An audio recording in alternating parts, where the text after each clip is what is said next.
Good morning. It's time to get in touch. InTouch is a public affairs show dedicated to improving the lives of Susquehanna Valley residents. I'm Freddi Hammer, news director at Backyard Broadcasting. During the COVID-19 pandemic, many may find they need to seek help from local agencies through food pantries or education outreach programs. The Salvation Army of Williamsport is here to help our community.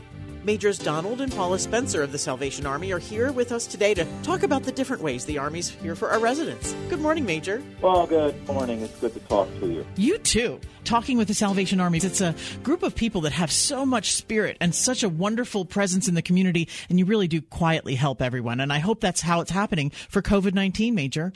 Yeah, it is. You know, the mission of the Salvation Army is quite simple. And it hasn't changed over the many years that we've been serving in this area and even around the world, in that we are Christians, we love the Lord Jesus Christ, and we want to share that with people. And from our very beginnings, we found that our place in that ministry is in very practical ways. For example, during this COVID-19 pandemic, we began asking ourselves, as limits are put on everyone in terms of our movement and interaction, what can we do to help, given that a lot of what we do is programming, interacting with people of all age groups and the like. So we began to put our heads together and think, what are going to be the needs that people will have as they're not working, as they are at home, and perhaps certain supplies and food items aren't available. So one of the things we did here in the Williamsport Salvation Army was to put our heads together and begin to find suppliers for various things that the people who come to us for help would need, and those who don't normally come to us might need in the future. So that's really how we've been serving since this time. We have a very active food pantry normally, and that has stepped up tremendously, and so we have been able to acquire various things to stock that pantry in a much greater way than we have in the past, but just to make sure that we have enough to give people to feed their families. And as my wife and I have been done with the day and we drive home, I pass all kinds of homes and houses, many of them people that wouldn't come to us for help. Many of them probably are supporters. And I began to think these folks are going to need us too as the paychecks dry up, as the bills come due. What can the Salvation Army do? And so one of the things that we've been doing, as I said, is to give groceries to people. But also a lot of people have kids at home, and we deal with a lot of children and senior citizens in our normal programming. And so another thing we've done is to reach out to those folk by my wife and I and a few members of our staff putting care packages together for the kids, games, puzzles, some educational things, some snacks, and just deliver to their homes. And we've tried to be engaged with people as much as possible with the protocols that have been mandated and suggested. And we have found a very fulfilling ministry in just reaching out to people in those practical ways. And we're still trying to think of new ways to serve. We don't know how long this thing will last, but we're just doing our best to bring the joy that Jesus brings through these very personal acts of kindness as we do what the Salvation Army has always done, and that is try to meet needs as they are presented to us. Major Spencer, I do believe that when we come into these difficult times, and here we are sort of handed a very solitary time with ourselves, working alone, being in our homes alone, it does bring us back to a sense of foundation. Who is in charge and where are we going? And what does this mean to us as citizens and as, you know, as people who are spiritual beings? I think that's a huge part of it because we all have a need for community, even those of us who like to be alone, and I'm one of them. I enjoy my man cave. But we do need other people. We do need connection. The Salvation Army, even during this time, we often find ourselves in between those who need and those who want to help. And we've been able to do that through this, and I think that's all part of our desire for community. One of the big challenges that we have faced is we can't interact with people the way we have. Sure. And our Sunday services has been happening all over town. You know, it's a little weird as my wife and I and a piano player talk to a camera for the past 3 weeks, and it looks like a couple of more. And those are all community things. We need to be with other people, whether it's through practical things that we do or an email or a video chat or some other way that we can interact with. You were mentioning that your wife, Major Paula Spencer, has a lot to do with the different interactions and things going on in Williamsport due to COVID-19. Yes, I'm going to hand the phone to her. Good morning. Good morning, Major Spencer. It's nice to speak with you. Thank you for joining us on InTouch. Absolutely. Tell me a little bit more about the actions that you're taking at this time to help the Williamsport community through this COVID-19. You have different programs that you're now able to sort of brainstorm and come up with some new ideas. We are. So one of the main things we're trying to do is to be able to still have and provide food for people because, as my husband has said, it's much needed, especially now more than ever, with those not getting hours or their jobs have been eliminated as of right now. But also at the same time, we can't have contact with them. So we have a intercom at our front door, and people are able then to come to the front door when they need help, press that button. We are able to speak to them over the intercom through our phones where they give their name and how many people are in their family. And then what we do is ask them to go back to their vehicles where we then go get the items together based on the number in their family and then give them that food right in their cars. Kind of calling it core at the door. So they come still for what they need at the door. They don't come in the building, and we help them that way. As far as other programming, again, my husband has said we have kids programming and a friendship club. That's our seniors club and such. That provides a little more difficulty because we cannot have people in the building where we would have anywhere children, like 28 of them come. So we have put together some snacks, a game for the family to play maybe, and we have delivered those, and we'll do it again just to kind of keep that connection so they're not forgotten. And when my husband and I go around, we just text or call the family to say we're on our way, once we put the things on their porch to the door from at least 6 feet away. They can say hello to us, and we can kind of have a little bit of a connection without being right there. So this can take a family far once you have a connection like that and they know that you care about them. And well, we want them to know that just because this is going on and we are not physically in the room like we are several times a week, that we care about what's happening to them. And it's very difficult for many families because they just can't really go anywhere. They have the inside their house or maybe a backyard, and some don't even have that. And we want to connect with them and let them know, whether they're kids that come or seniors or anywhere in between, that we want to do what we can to help alleviate this, especially those who live alone, especially in our seniors population that live alone, do not have hardly any, if any at all, maybe if they are allowed to go out to a doctor, but those have been cut drastically as well. They have no contact, no interaction. So a phone call or meeting them that way just to drop something off on their doorstep at least gives them a little bit of interaction. What kind of groups of people are you having help you gather the food, as well as making sure that they are cleaning the areas that you have discussed? How many people are working with you through the Salvation Army right now? We have our employees right now that's here. So we have about, between my husband and I, we have about 5 others, because again, we have to keep the numbers low. Sure. We cannot have we can't have only 10 or under, and we have to keep that 6-foot distance. And that is very difficult, especially for very social people who shake hands or, give a hug or something like that.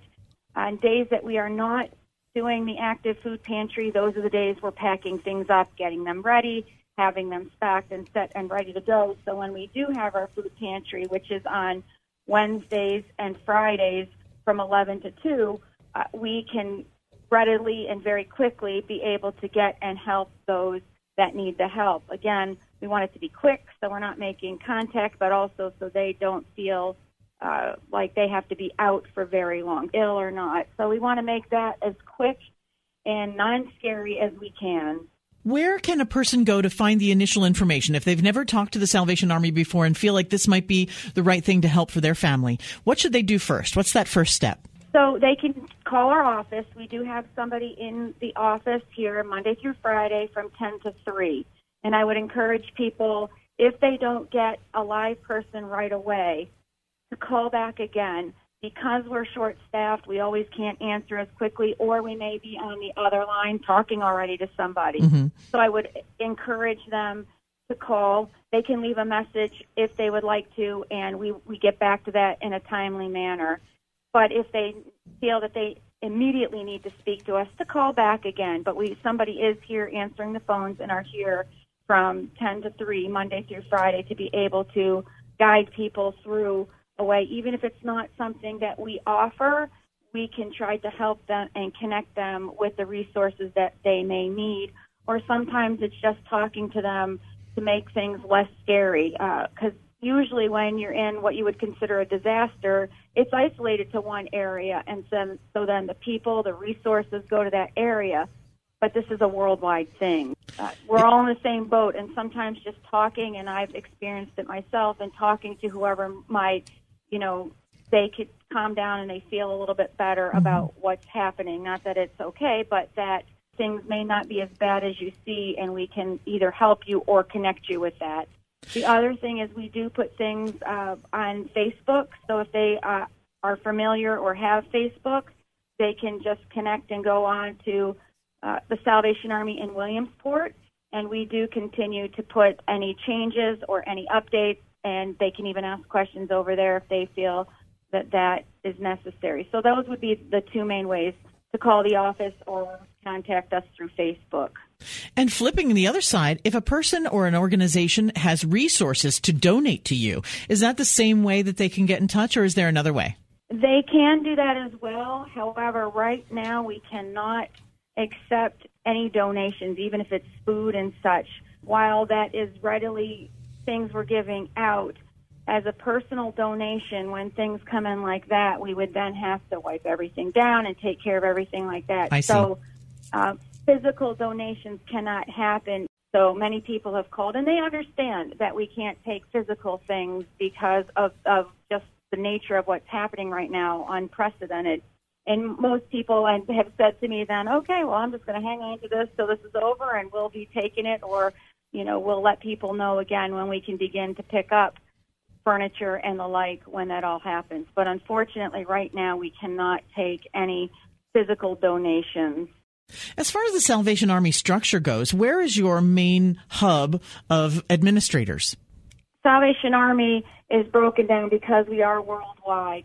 We would be considered a corps. We have what we call our divisional headquarters out of Philadelphia. This division is called the Eastern Pennsylvania and Delaware Division. Do they give you advice, or are you reporting to them on a regular basis? We are. They are in constant contact with us to help us through this time, to just give some direction so we're all on the same page as to what happens, give an encouragement and such so we can do what we do here on the ground floor. They're almost in the first position, and then you can sort of follow their lead of how it's being successful. Exactly. Well, it's been wonderful talking with you, Major Paula Spencer of the Salvation Army, speaking with us today about your COVID-19 preparations for the Williamsport area. Would it be all right to speak with your husband one more time?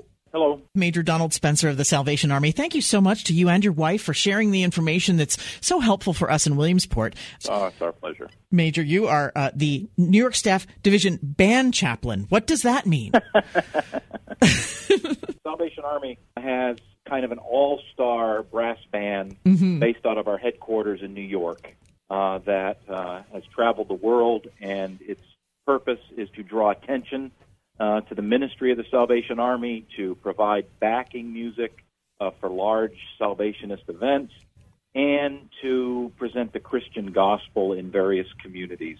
It's a concert band, and I was appointed the chaplain, I think, 4 years ago for that group. And I've been a part of the group for, I think, 20 years. Are you a director, or do you play an instrument? I play the tenor horn, and as a matter of fact, this group has played in Williamsport. They were here 3 years ago in November, but music is very important to the Salvation Army, and I'm involved with that because it's an important ministry, but it's not just something that happens far away. We believe that music is a gift God's given us. It helps us in telling people about Jesus, and it's fun. And it also is something that speaks to young people. We're anxious to retool again and get that going. Well, I'm looking forward to seeing you come back to Williamsport, bring the group together. And, of course, when COVID-19 and all of our restrictions are lifted, we look forward to meeting in person as well. Yes, indeed. This will end, and when it does, the world, I trust, will get back to normal. But we'll also remember this time, and I think it's important. As we go through life, we have difficulties. We have things that are not always the way we wish they were, but when we come through them, we can look back and appreciate what we have. My wife and I and the entire team here at the Army are very appreciative of all the people we've been able to help and all the people behind us who support us with their money and their time and their expertise. Just can't say enough thank yous to the many thousands of people that we're involved with in this community. It's a wonderful thing. Well, we're thanking you as well, Major Donald Spencer. And if you want to be a part of the food pantry, of course, coming up Wednesday and Friday from 11 to 2 at the Salvation Army location. Where is that location? 457 Market Street, right downtown Williamsport. We'll check on your Facebook page for the details and the contact information. Both you, Major Donald and Paula Spencer, thank you for joining us today on InTouch. Oh, it's our pleasure. God bless you, and thanks for asking the questions. I appreciate it. InTouch is locally produced in our studios at 1685 4 Mile Drive in Williamsport. To get in touch with us regarding questions, comments, or topic ideas, call weekdays between 8 and 5, 570-323-8200. You can also write to us at 1685 4 Mile Drive, Williamsport, PA, 17701. Attention Freddi Hammer, or email me at fhammer@backyardbroadcasting.com. For archived programs of our InTouch series, you can subscribe to our YouTube channel, Backyard Broadcasting. Each current weekly program is featured on the Backyard Broadcasting websites. Thanks for listening to InTouch, a production of Backyard Broadcasting.